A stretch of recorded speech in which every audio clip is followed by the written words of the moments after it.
إلى هذه خالقنا صلى الله حضرتنا بالمصطفى رسول الله وإليه وأني من الأنبياء والمرسلين والشهداء والصالحين والملائكة المقربين خصوصا شيخنا الأكبر مجنيد البغدادي وخصوصا yang santri Maulana Syekh Abdul Halim Bulbisana membaik Ibnu Bajijum wa Duratim wa ila khususan Imam Syekh Imam Tajuddin Ibnu Athaillah Al-Fatihah.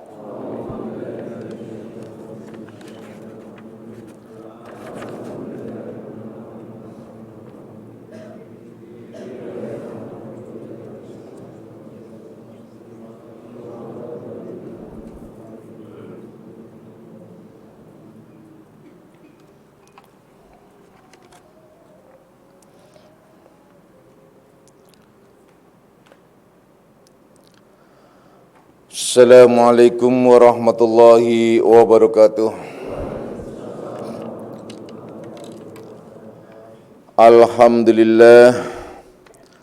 Alhamdulillahilladzi karrama bani adama wastafa minhumul ulama wa akhtara minhumuz zuhada wal hukama wal kurama wa faddala minhumul arifina billahi wasyifati wal asma wa azakum lazzatal mahabbati wa tallahum haqiqatil asya'i minal ardi was sama wassalatu wassalamu ala sayyidina Muhammadin khatamil anbiya alladzi khuliqa min zatihi wa minhu jami'ul asya' wa ala alihi wa ashabi sadatil awliya wa ala tabi'in wa tabi'it tabi'ina lahum bi ihsanin ila yaumil jazaa.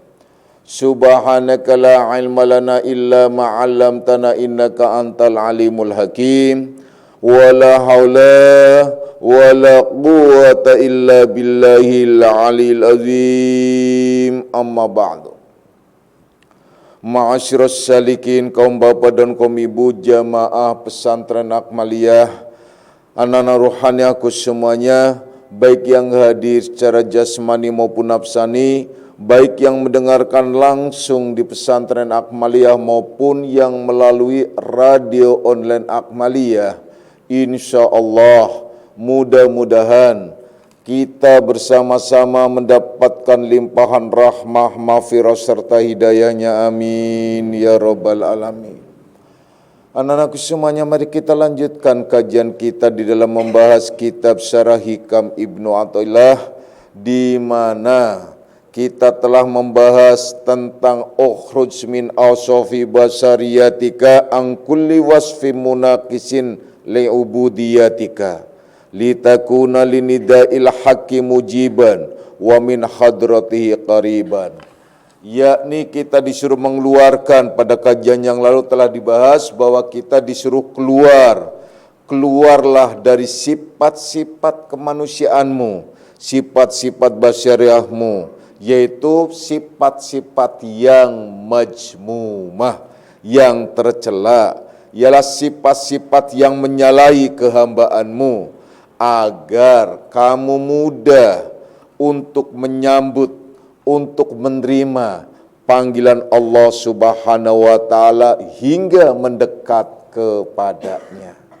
Dengan kata lain, bahwa kita semua tidak akan mungkin ringan, tidak akan mungkin mudah berjalan menuju kepada Allah Subhanahu wa Ta'ala. Tidak akan mudah pula kita bisa memenuhi panggilan Allah, kecuali apabila kita sudah mau keluar dari sifat basyariah kita. Contoh yang paling sederhana, kita manusia biasa yang suka hiha-hihi, suka jalan ke sana kemari, mungkin kalian suka bersama teman-teman untuk pergi ke suatu tempat dan lain sebagainya. Itu sifat-sifat manusia dan manusiawi banget, bukan dilarang, boleh, karena itu sifat basyariah, kemanusiaannya. Namun pada saat ada panggilan Allah untuk ngaji, contohnya seperti malam ini, apakah kalian akan memilih jalan-jalan dengan teman kalian, ataukah lebih mementingkan ngaji? Nah, di sini pilihan untuk kalian. Apakah benar kalian sudah keluar dari sifat basyariah?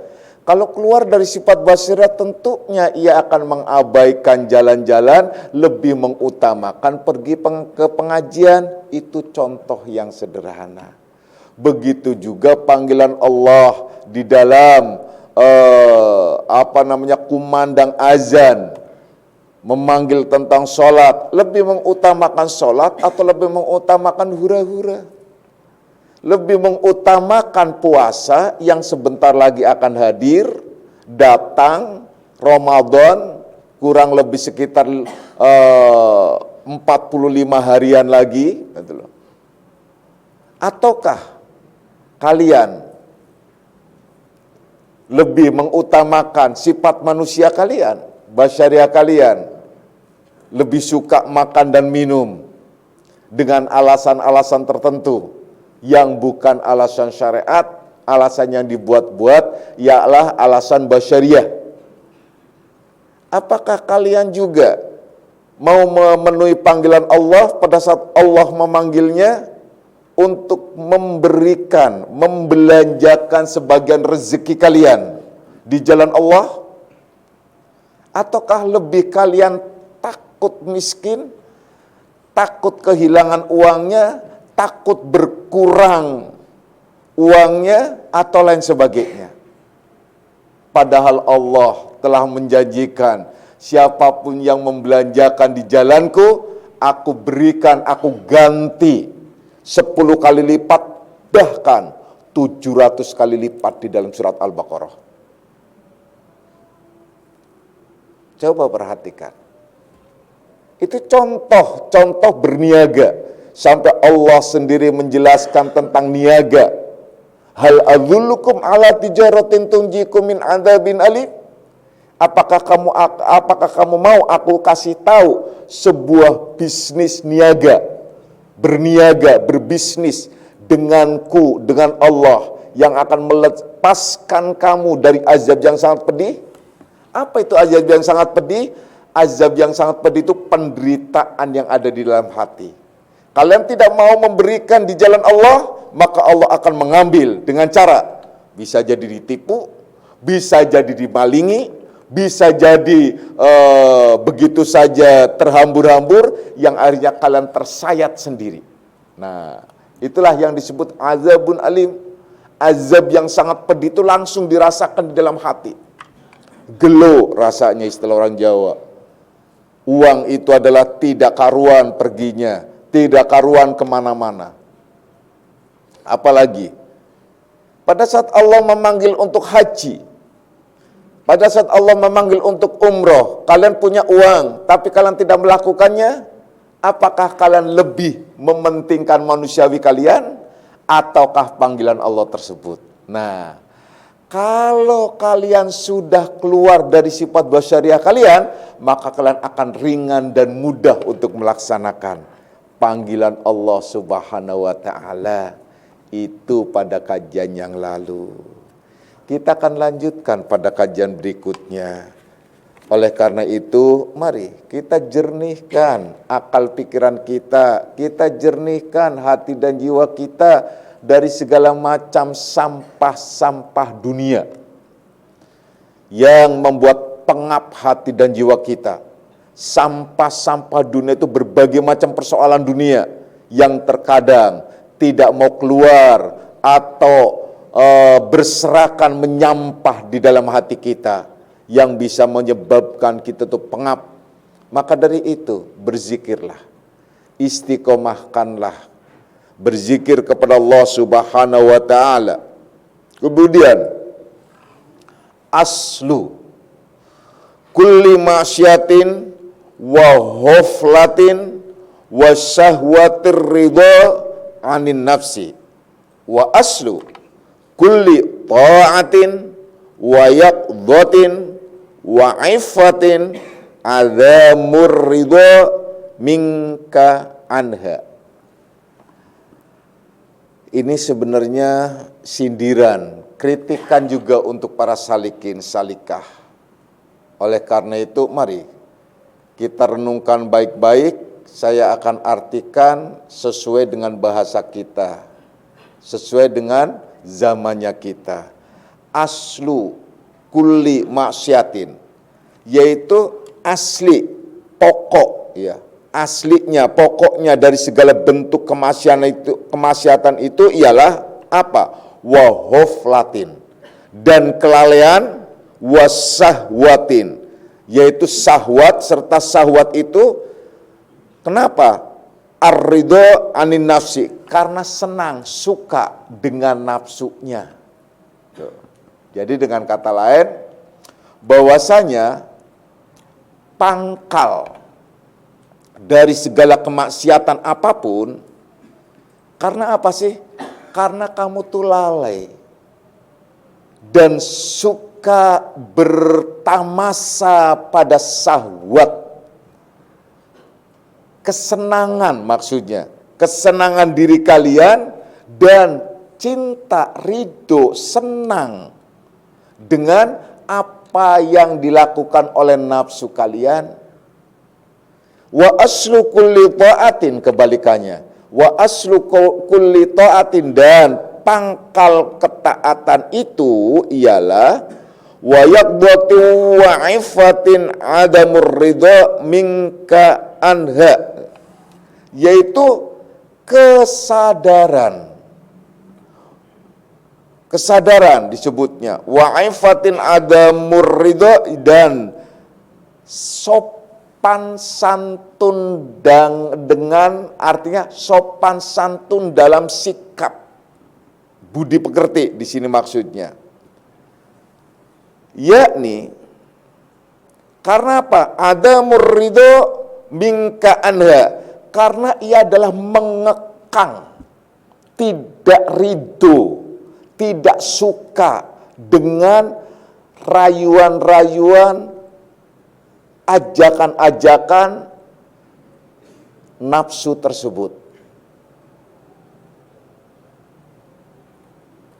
Ini bisa direnungkan, ya, jelas.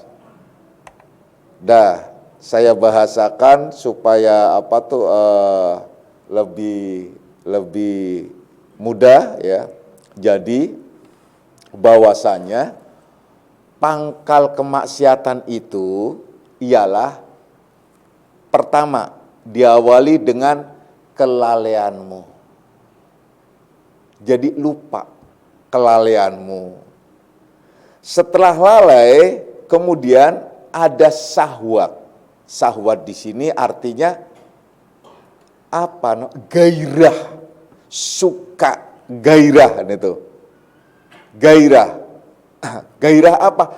Gairah ingin memuaskan nafsu dan ia suka dengan apa yang dilakukan oleh nafsu.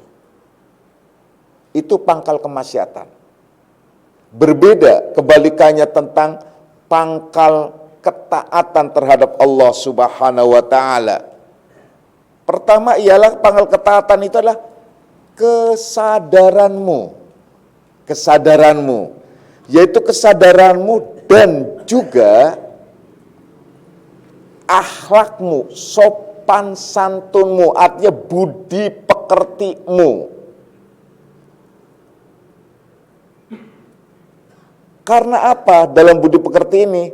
Karena kalian telah mengekang, memenjarakan, atau mengabaikan nafsu-nafsu yang ada di dalam diri kalian.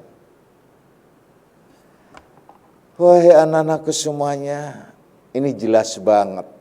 Jadi ternyata kemaksiatan itu tak akan bisa lepas dari kalian kalau kalian tetap bergairah dengan nafsu. Artinya selalu berteman dengan nafsu, selalu senang kalian dengan nafsu. Nafsu apa saja sih? Banyak tentang nafsu yang ada dalam diri. Banyak dalam wujud-wujud nafsu. Bisa dimaknakan wujud nafsu yang ada di dalam diri, mungkin ini masalah abstrak, mungkin ini juga masalah masih termasuk yang gaib bagi kita, karena terkadang kita tidak bisa membedakan apakah yang ada di dalam diri kita itu perkataan kita sendiri atau itu perkataan nafsu.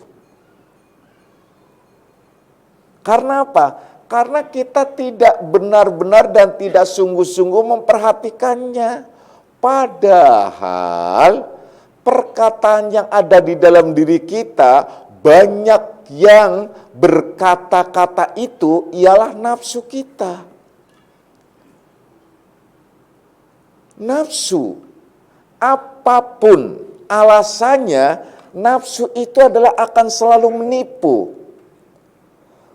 Bahkan dijelaskan oleh Abu Hafs yang menyatakan, siapapun yang tidak menuduh atau tidak mencela hawa nafsunya di sepanjang masa dan tidak menentangnya dalam segala hal dan tidak menariknya ke jalan yang benar, kebaikan, maka ia pasti akan tertipu oleh nafsu itu sendiri.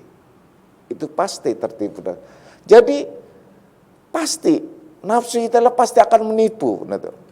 Berbeda dengan Syekh Junaidi. Kalau Syekh Junaidi menyatakan jangan kalian percaya kepada hawa nafsu walau kelihatannya nafsu itu baik sekalipun terhadapmu.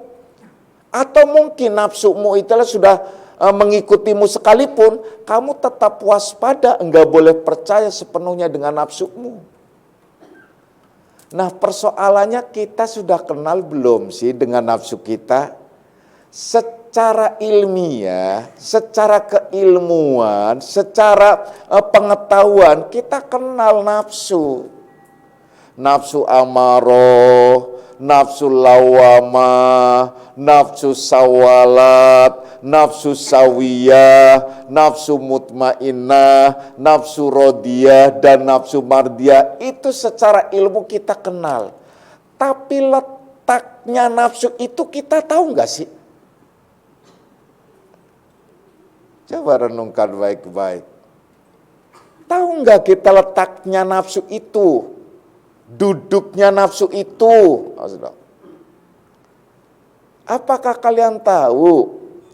Kemudian faham gak sih bahwasanya nafsu itu adalah benar-benar ada dalam diri kita dan selalu berselimutkan diri kita? Ini persoalan. Coba kita lihat lagi dalam firman Allah Subhanahu wa taala, contohnya ya. Kalau nggak salah dalam surat Yusuf itu yang menyatakan wa ma ubarri'u nafsi inna nafsa la ammaratum bisyu, yakni dan aku tidak mengakui tentang tentang kebersihanku, tentang diriku sendiri ya. Karena hawa nafsu itu selalu mengajak atau menyuruh ke jalan yang buruk, ke jalan yang sesat, ke dalam kejahatan. Illa ma rahima rabbi, kecuali nafsu yang telah dirahmati oleh Allah. Kecuali nafsu yang telah dirahmati oleh Allah. Inna rabbi ghafurur rahim, karena sesungguhnya Allah Tuhanku itulah Maha Pengampun lagi Maha Penyayang. Apakah benar ada nafsu yang dirahmati Allah dan nafsu yang tidak dirahmati Allah? Dalam ayat lain sangat jelas sekali. Wa nafsi wa ma sawwaha fa'alhamaha fujuraha wa taqwaha. Nah itu jelas sekali ya. Ini pengertian fa'alhamaha, maka ia mengilhamkan pada nafsu itu, wa nafsi wa masawaha ini tuh. Jadi mengilhamkan pada nafsu itu apa? Fa'alhama fujuroha, tentang fujur, yaitu tentang keburukan, tentang kerusakan. Fujurha. Kemudian apalagi mengilhamkan kepada nafsu itu wa taqwa, pada ketakwaan. Secara umum, ini secara umum nih. Secara umum, para mufassirin menafsirkan ini ada dua nafsu, nafsu yang baik dan nafsu yang buruk. Nafsu yang baik itu ialah seperti amarah, lawamah, dan sawalat. Nafsu yang baik itu ialah seperti sawiyah dan mutmainah, rodiyah, serta mardiyah. Itu secara umum dan itu sudah jelas. Tapi pada hakikatnya pengertian ayat ini ialah bahwa Allah memerintahkan, mengilhamkan kepada nafsu itu ada hal kebaikan dan keburukan. Artinya ada nafsu yang menipunya jelas dengan keburukan, itu sudah jelas. Ada nafsu yang menipunya dengan kebaikan. Jadi dengan segala kebaikan. Apapun alasannya kalau dari nafsu, itu pasti tertipu, pasti menipu. Bapak sudah sering mengatakan, apapun alasannya, kalau nafsu itu pasti menipu. Nafsu baik gimana Pak? Walau itu baik sekalipun pasti menipu. Cuma tingkatannya lebih halus. Kalau kalian memahami tentang nafsu amarah dan lawamah, itu sudah jelas kelihatan. Nafsu itu tentang keburukan-keburukannya apa? Karena memang jelas. Nafsu, contohnya nafsu lawamah, ialah apa sih? Ialah yang tukang hasud, dengki, ya. Apalagi yang takabur, sombong, apalagi yang suka ghibah, membicarakan orang lain, yang suka namimah, membuat fitnah, yang suka godob, marah-marah, dan suka banget cinta terhadap dunia, atau lebih mengutamakan dunia ketimbang Allah, atau dia lebih suka kepada harta benda ketimbang ibadah. Terus apa lagi? Dan lebih suka lagi ialah dia kepada jabatan daripada dia kehormatan di sisi Allah. Jadi banyak lagi hal-hal semacam itu. Tapi persoalannya, kita tahu nggak sih nafsu semacam itu di mana saja letaknya?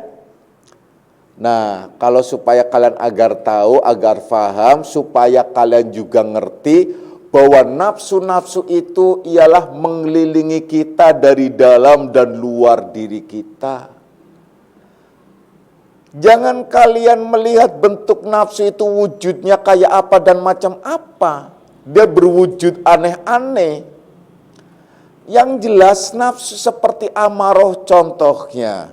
Amarah itu dia letaknya ada di telinga contohnya. Ini contoh yang sederhana. Jadi apapun yang kalian dengar, kalian bisa panas kalian.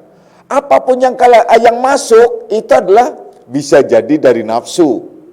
Nah, maka untuk memilah pertama-tama ialah ikuti aslu kulli ma'syatin wa ghaflatin wa sahwatir ridho anin nafsi.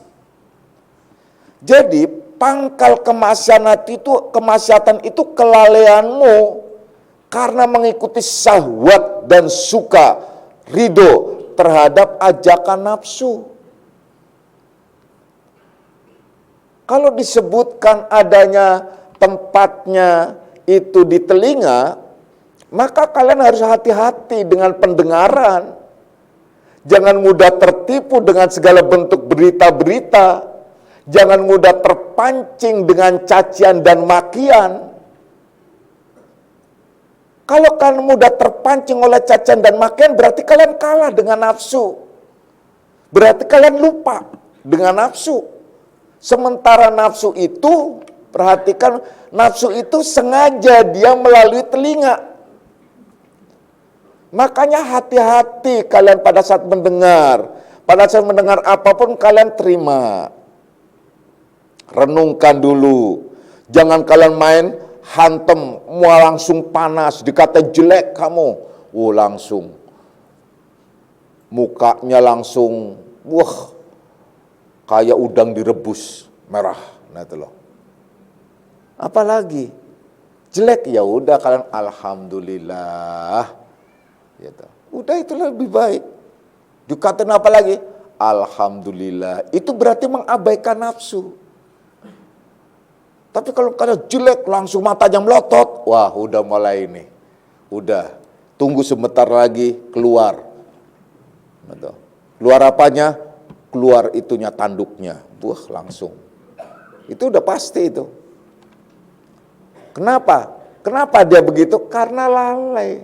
Coba kalian kalau pakai ilmu syuhud dan musyahadah, apa yang kalian dengar ialah puji yang jernih. Apa yang kalian dengar ialah tasbih terhadap Allah Subhanahu wa taala. Ya Allah, nikmat seharusnya. Istri mencap-mencap, nyap-nyap, udah langsung dengerin. Puji yang jernih. Tasbih, aduh ya Allah, istriku sedang bertasbih. Padahal ngomel, dengerinnya kayak bertasbih. Oh, udah. Kalau enggak, kalian dengerin, bayangin. Istri lagi, lagi apa tuh? Ngomel, kalian bayangin langsung masuknya, bayangin dengan apa? Kalian denger qasidahan. Wah, ini istri saya lagi qasidahan. Langsung, kan enaknya, dengerin gitu loh. Langsung, nikmat ya Bu. Wah, nikmat apa? Aduh, langsung piring lempar kelundang. Wah, anggap aja itu drum lagi ditabuh. Wah, udah. Kan nikmat harusnya, tapi kan persoalannya lupanya itu loh. Makanya di sini aslu kulli masyatin wa ghaflatin, dan lupa sebabnya. Pada saat lupa mulai ngamuk lagi. Akhirnya apa? Nafsu ketemu nafsu. Nah, udah. Itu udah pasti. Coba kalau kalian jaga-jaga itu, amarah itu adanya di telinga, jaga-jaga bener kalian udah langsung. Insya Allah kalian bisa itu, harusnya ya, harusnya bisa. Karena udah, yang penting itu saja. Kalian jaga-jaga, benar harus jaga-jaga di situ. Udah tahu letaknya, udah berarti ternyata nafsu itu bukan hanya ada di dalam diri kita, ternyata dipancing juga dari luar. Dari luar dipancing juga. Karena apa? Memang nongkrongnya itu adalah ada di telinga, letaknya itu ada di telinga. Maka hati-hati dengan telinga kalian.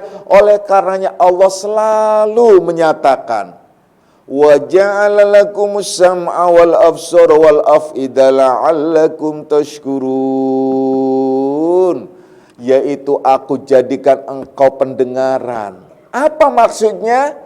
Ialah la'allakum tashkurun, agar kamu itu bersyukur. Mensyukuri itu artinya menikmati dan tidak lalai, tidak lupa. Telinganya tidak lupa. Tidak lupa terhadap apa? Tidak lupa terhadap Allah. Kalau telinganya lupa daripada Allah, pasti mudah terpancing. Kalian marah karena lupa. Coba kalian marah karena apa? Karena mendengar sesuatu. Mendengar hinaan, mendengar cacian, mendengar makian. Kalian merasa menjadi laki-laki yang pulang kerja, merasa capek, merasa mencari nafkah, pas datang-datang istri nggak nyambut dengan baik, pas gitu malah ngomongnya nggak ngenakin, langsung kalian lupa, akhirnya naik. Nah, apa yang naik? Nafsu kalian mulai langsung bangun.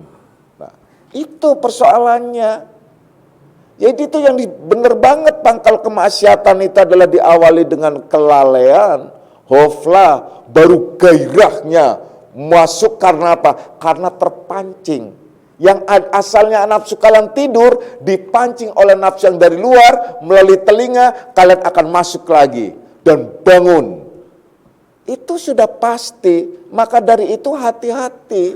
Kalian harus saling mengingatkan, apalagi suami istri ngaji di Akmaliyah, saling mengingatkan. Kalau suami ngomong macam-macam, Pak, jangan memancing nafsu yang ada di telingaku, gitu dong. Wah, langsung kan mesti ingat loh. Begitu juga sebaliknya, Bu, sayang, jangan memancing, gitu loh. Oh iya, kalau gitu iya udah, kalau gitu pelukan lagi, alhamdulillah. Wih, rasanya nggak akan mungkin itu suami istri itu berantem kalau sama-sama ngaji di Akmaliyah kalau nggak lupa. Nah, itu. Tapi kan persoalannya lupa. Nah itu, lupa Pak. Nah itu, oh lupa, ya udah kalau gitu. Lupanya berapa hari sekali? Aduh ya Pak, lupa tiap hari. Nah lupa tiap hari. Lupa mah pantasnya 2 bulan sekali itu lupa gitu, atau 1 tahun sekali itu lupa. Kenapa lupanya? Kalau pas mau lebaran jadi lupa karena nggak dibeliin baju gitu loh, nggak dibeliin macem-macem. Wah udah lupa semuanya. Bisa jadi semacam itu. Nah ini lupa setiap hari, itu bukan lupa namanya. Dablek itu, ya, bukan begitu. Jangan kalian, kalau saya pikir bahagia banget di antara kalian yang suami istri itu ngaji dan sama-sama paham. Karena apa? Kalau suaminya saja yang ngaji, istrinya itu nggak ngaji, kalian akan jomplang tuh. Pasti akan ada kesenjangan spiritual. Kalau sudah kesenjangan spiritual, terjadi sebuah malapetaka. Malapetaka apa? Malapetaka paradigma hidup. Pandangan kalian pasti akan berbeda. Kalau sudah pandangan kalian berbeda, makin jauh kesenjangan itu. Itu yang menjadi persoalan.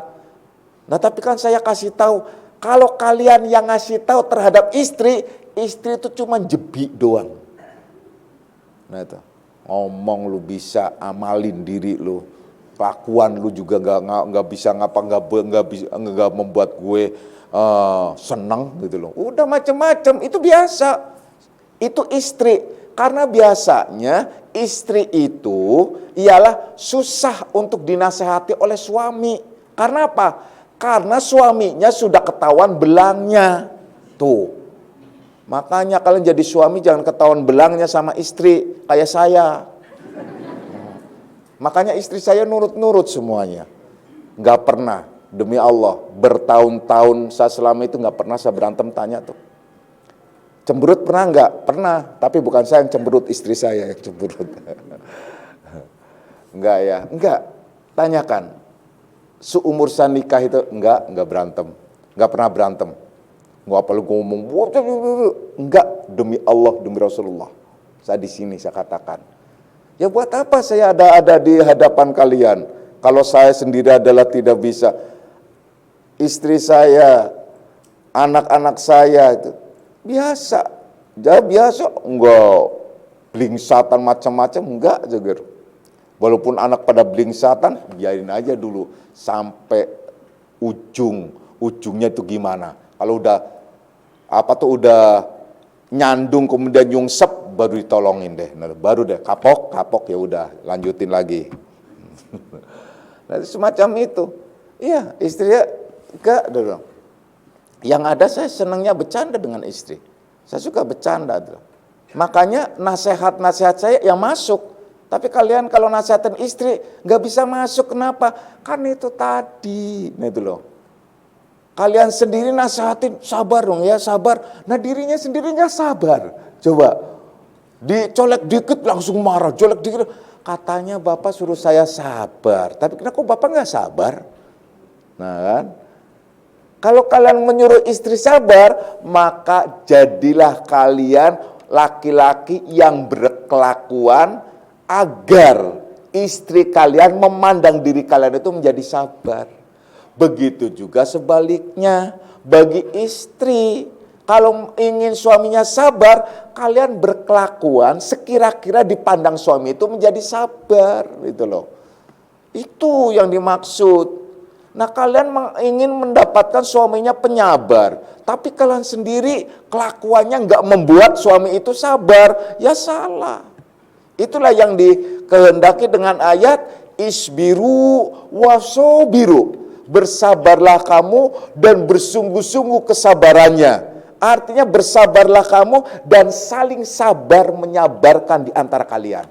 Kalau wasobiru diwazankan pada doroba. Wadaribu, doroba. Itu kalau diwajankan ke sana berarti saling memukul, yaitu saling menyabarkan. Itu kalau kalian mau saling sabar menyabarkan. Kalau saling sabar menyabarkan berarti kalian sudah mulai antara satu dengan yang lainnya masuk kepada nafsu yang disebut illa ma rahima rabbi, yaitu kecuali nafsu yang dirahmati oleh Tuhanku. Nafsu yang dirahmati oleh Tuhanku apa sih? Saling mencintai, saling menyayangi, saling menasehati, dalam hal kesabaran, dalam hal kebaikan. Itu yang Allah sendiri menyatakan wal asr, demi masa. Wah, Allah bersumpah tuh, demi masa. Itu sumpah Allah bahwasanya semua manusia itu merugi. Innal insana lafi khusr. Sesungguhnya semua manusia itu merugi. Siapa yang enggak merugi? Yaitu illalladzina amanu wa amilus salihah. Kecuali orang-orang yang beriman, yang beramal soleh. Selain daripada amal soleh apalagi? Wa tawassaw bil haq wa tawassaw bis sabr, yaitu yang saling menasehati tentang kebaikan dan juga saling memberikan support, kesabaran antara satu dengan yang lainnya.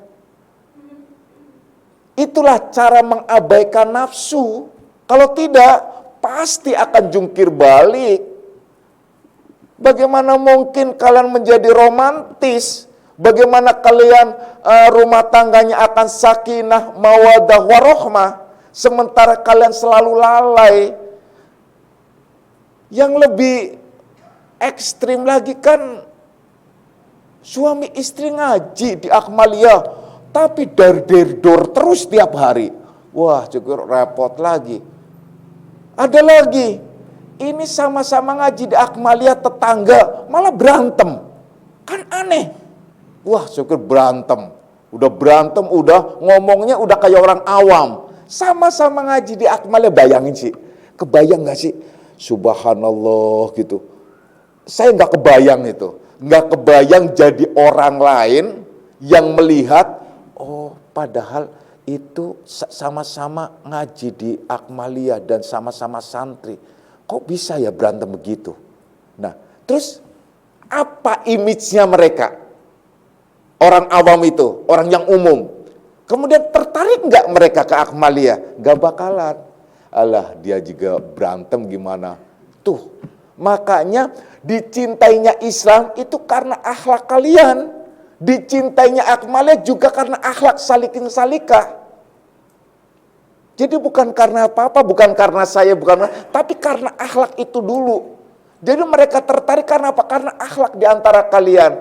Itu karena apa? Karena wa aslu kulli ta'atin, karena asli pangkal ketaatan itu ialah apa sih?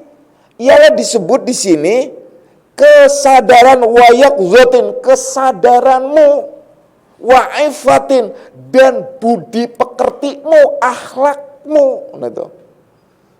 Yaitu akhlakmu, caranya apa? Sikap akhlakmu, bagaimana kamu itu bisa mengabaikan, bisa memblokade tentang nafsu yang ada dalam diri atau nafsu yang di luar diri yang menyerang ke dalam diri kalian. Tidak ada rasa suka terhadap nafsu. Itu maksudnya. Itu secara lahiriah itu jelas sekali semacam itu. Ya. Dah. Nanti kalau berlanjut lebih rumit lagi. Panjang soalnya. Kalau di dalam kehidupan kalian sehari-hari tinggal kalian kembangkan. Oh ternyata bahwasanya pangkal kemasian itu akibat daripada lupa. Kenapa? Karena nafsu, salah satu nafsu amarah contohnya, itu ternyata letaknya ada di telinga. Dan nafsu sawiyah itu ternyata letaknya ada di mulut. Jadi binatang adanya di telinga, sedangkan setan adanya di mulut. Lengkaplah sudah itu. Hati-hati. Kalau ada orang nyap-nyap, nyap-nyap ngomong yang macam-macam, itu kan mulut kan letaknya nafsu apa tadi? Lawamah. Setan. Berarti kalian pandang, kalau ada orang lagi nyap-nyap, kalian pandang, sadarkan diri kalian. Supaya kalian ada di dalam ketaatan. Sadarkan.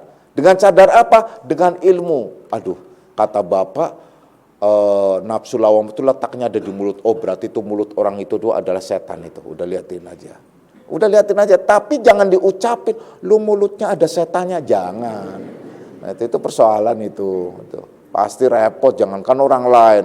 Kalian bilang sama istri atau istri bilang sama suami, walaupun itu benar, ya benar kalau istri kalian bilang kalau suaminya ngomel macam-macam, Pak, kata Bapak, itu adalah mulut yang ngomel itu letaknya setan. Wah setan apaan? Lu yang setan. Wah rame lagi kan. Pak sadar ini kata Bapak ngomel berarti kalau Bapak itu ini loh. Udah langsung. Itu bisa jadi katakan semuanya, tapi nggak perlu, cukup sadar diri kalian sendiri. Kalian sendiri sadari, kalian sebagai istri sadar, jangan ikut-ikutan. Kalau suaminya ngomel, kalian jangan ikut-ikutan ngomel. Lah ini suami ngomel, kalian ikut ngomel. Ya kayaknya setan ketemu setan. Ya kan? Setan ketemu setan, sama api ketemu api, sudah klop. Jadilah berkobar. Nah enggak kok Pak, saya suhud, iya suhud. Siapa hakikatnya? Hakikatnya kan Allah Pak, itu yang itu. Oh iya benar, iya. Allah ketemu Allah berantem. Ih, aneh ini. Ini pengertian dari mana ini? Enggak ada. Yang kalau namanya orang suhud itu enggak akan ada kepancing macam itu. Itu karena apa? Nafsu tadi. Seolah-olah ngajak yang baik dengan suhud, tetapi mengeksploitir dirinya. Maka dari itu seperti kata Sejunaidi tadi, bahwasanya apapun alasannya, nafsu itu pasti menipu. Kenapa? Yaitu tadi, suka membolak-balikan talbisul haqqo bil batil, yaitu mencampur adukan antara yang hak dengan yang batil. Itu yang disebut nafsu sawalat. Yang aja mencampur adukan, dianggapnya baik, itu adalah buruk. Dianggapnya buruk, itu adalah baik. Kenapa? Seperti kita, contoh aja ya. Kita suhud ini contoh nafsu. Pokoknya kalian suhud, aduh kita pandang, wah hakikatnya cuma Allah. Kita dalam ilmu tauhid kan harus dipandang semuanya kembali kepada Allah, kembali kepada Allah. Kalian jalan terus akhirnya males nggak sholat. Ini kan karena apa? Karena kan saya la haula wala quwata illa billahil aliyil. Tidak ada daya dan upaya, berarti tidak ada daya dan upaya. Kalau saya memang punya daya, maka saya dikuatkan oleh Allah untuk sholat. Kalau tidak, ya memang Allah menghendaki saya tidak sholat. Itu nafsu, itu namanya. Jadi itu adalah nafsu mengeksploitir. Jadi seolah-olah itu adalah baik. Memang benar pandangannya kepada Allah, tetapi itu adalah diwarnai oleh nafsu sehingga merendahkan. Nah itu. Jadi tidak ada adab, tidak ada sopan santun. Sementara di sini dianjurkan ialah wa'ifatin. Yaitu ada adab sopan santunnya itu akhlakul karimahnya itu, ya. Jadi jangan salah anak-anakku semuanya, hati-hati ya. Itu jelas secara lahiriah. Kemudian kami lanjutkan tentang nafsu sedikit lagi. Bapak tadi menyebutkan bahwa apapun alasannya, kalau dari nafsu itu pasti menipu. Kalau yang buruk memang sudah jelas kelihatan. Amaroh lawama sawalat.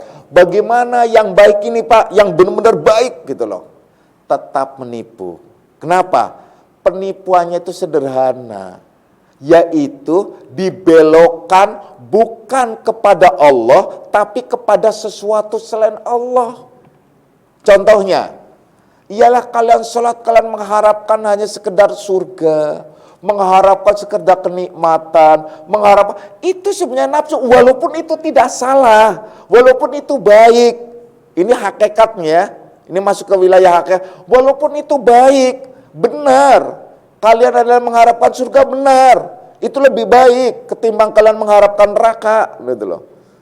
Jadi mengharapkan surga, kalian mengharapkan pahala, mengharapkan surga, itu benar banget. Dan itu nafsu, namanya nafsu yang baik, tapi tetap menipu. Menipu apa? Menipu kalian supaya tidak sampai kepada Allah. Berhenti di situ. Nah itu tipuannya lebih halus lagi, nanti lebih jauh lagi, lebih rumit lagi. Itu contoh yang paling sederhana. Sementara orang-orang yang ahli tauhid dan orang hakikat yang mau menuju kepada Allah, itu harus menyingkirkan itu semua. Seperti Syekh Junaidi radhiyallahu an, beliau menyatakan bahwasanya apapun alasannya, kalau nafsu itu sudah taat kepadamu sekalipun, kalau nafsu itu adalah sudah nurut kepadamu, kalau nafsu itu sudah mengikutimu sekalipun, maksudnya itu nafsu yang baik-baik sekalipun yang ada pada dirimu, kalau mengajakmu atau itu datangnya dari nafsu, maka pasti akan menipu. Kamu harus tetap waspada. Nah, kalau begitu, kalau nafsu ngajak sholat jangan mau dong Pak. Ya itu salah lagi. Ya. Bukan begitu maksudnya. Kalau dia ngajak sholat, ngajak berbuat baik, kalian tetap waspada. Waspadanya maksudnya kalian tetap berbuat baik, tapi jangan kalian terpesona dengan nafsu itu. Tapi kalian harus tetap kembali kepada Allah. Artinya tetap tujuan kalian adalah kepada Allah, yaitu fafiru ilallah, bersegera bergegas hanya menuju kepada Allah, bukan menuju kepada sesuatu selain Allah. Jadi jangan membayangkan pahala, jangan membayangkan yang aneh-aneh. Tujuannya satu, ialah Allah Subhanahu wa Ta'ala, itu yang benar. Itu maksudnya nafsu-nafsu semacam itu, karena memang nafsu itulah hakikatnya akan selalu menipu pada siapapun.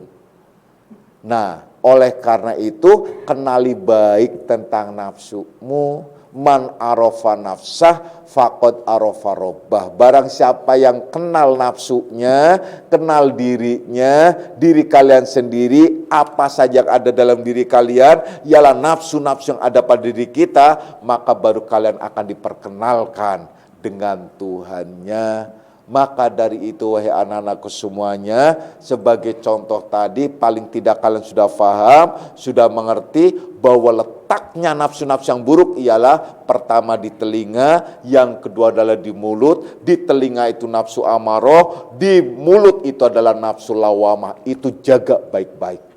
Nah, kalian harus sadar benar.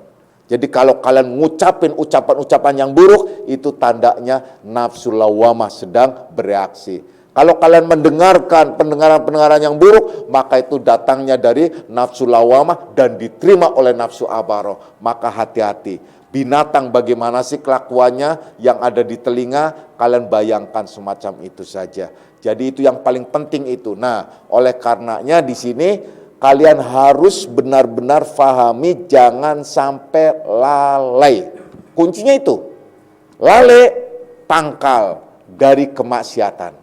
Awas loh, lalai pangkal dari kemaksiatan. Kemudian kesadaran yang disebut yaqzah, itu adalah pangkal dari pengabdian. Nah, kesadaran itu pangkal dari pengabdian, kuncinya itu. Jadi kalau kalian lalai, itu bahaya. Maka dari itu, ya, jangan kalian membiasakan lalai, walaupun manusia itu sebenarnya tempatnya lupa dan khilaf, al-insanul mahalul khata' wa nisyan. Memang tempatnya lupa dan hilaf, tapi lupa dan hilaf itu bisa diminimalis. Nah, bisa dikurangi dengan cara kita selalu ingat kepada Allah, selalu berzikrullah, maka lupa itu mulai turun dan terus yang ada ialah kesadaran kita menuju kepada Allah Subhanahu wa Ta'ala. Semoga kita semua golongan orang-orang yang selalu diberikan kesadaran dan menuju kepada Allah Subhanahu wa Ta'ala. Amin ya rabbal alamin. A'udzubillahi minasyaitonirrajim. Bismillahirrahmanirrahim.